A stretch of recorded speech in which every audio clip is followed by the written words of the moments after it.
He comes into the world under a red sky, the year 1833. Tennessee, born to a mother who dies in childbirth and a schoolmaster father who reads Greek but offers no affection.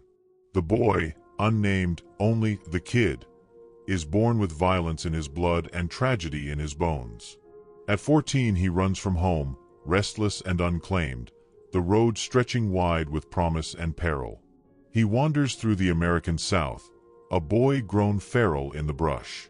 He sleeps in woods, drinks from rivers, fights with fists and rocks.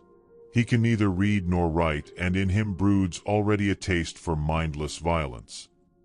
In the wet streets of Memphis, the kid stabs a man over nothing. He takes a wound in turn, left bleeding in the night like so much stray meat. But this world, McCarthy's world, is one where blood sanctifies and suffering is the only baptism. The kid drifts further west, to St. Louis, to the edge of civilization. He joins a trader's caravan. They move into the heartland, the wide and terrible frontier. Then comes Nacogdoches, a Texas town turned backwater, brimming with outlaws and loners. And there, in the jangle of a saloon, he sees him, the judge. Bald, pale, massive, like a deity carved from tallow and cruelty, the judge is a presence that silences men. He speaks with uncanny calm, claiming to be a naturalist and scholar, but it's clear, this man is something other. In the brothel, he accuses the preacher of crimes unspeakable, incites the mob, and watches the chaos unfold with cool detachment. The preacher, it turns out, never committed such acts. It was all invention, a test, a demonstration of control. The judge laughs, the firelight casting no shadow behind him. The kid finds himself among filth and hunger again, but now he's bound for adventure. He joins Captain White's filibustering campaign. White, a deluded ideologue, speaks of manifest destiny and the Mexican wilderness ripe for conquest.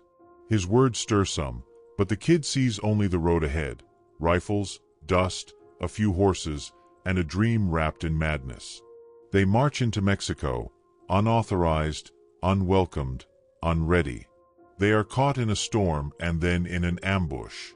Mexican soldiers tear through the filibusters like wolves through lambs. The kid survives, barely. He stumbles through arroyos and thorny deserts, dragging his body and spirit behind him. Captured, imprisoned in a grim adobe cell. But he's not alone. There, among the broken, he meets Sproul, another wanderer with a gangrenous arm, fevered and shaking. They make their escape together, trudging through wastelands lit by moonlight and vultures. The land is cruel, and their provisions are few. They come across corpses and carrion. One night, Sproul collapses. His arm is black with rot, his eyes turned glassy.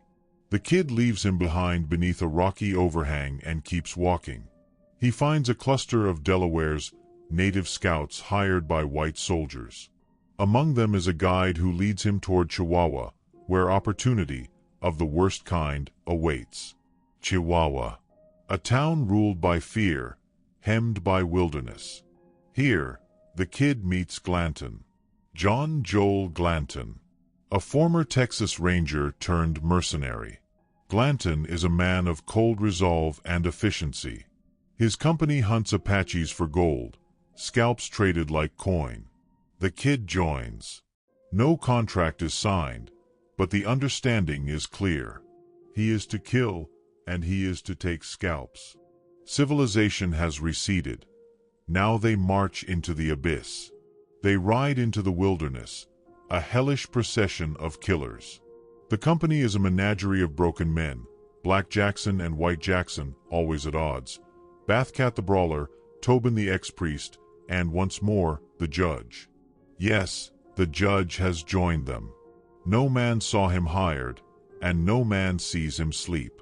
He sketches in notebooks, collects bones, speaks of war and philosophy in the same breath.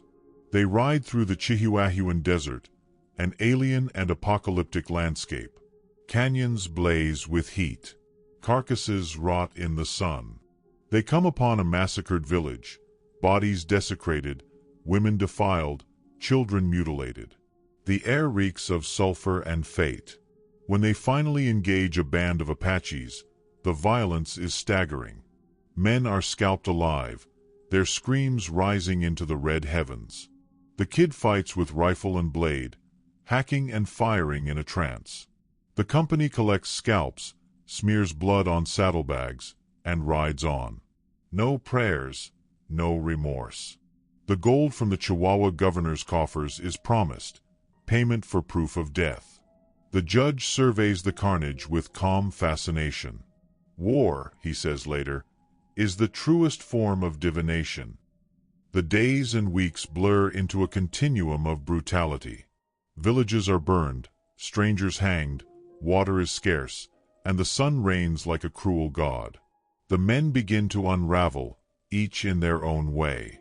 The kid, though still young, becomes harder. The blood doesn't shock him anymore. He sleeps beside his rifle, dreams strange dreams, and listens to the judge speak of order and chaos, of man's will, of the dance of fate. The judge, always observing, always writing. His ledger is thick with drawings, flowers, birds, bones, and atrocities. As they rest near a shallow stream, the kid watches as a comet streaks across the sky, an omen, a sign, a whisper from the cosmos. But no man speaks of it.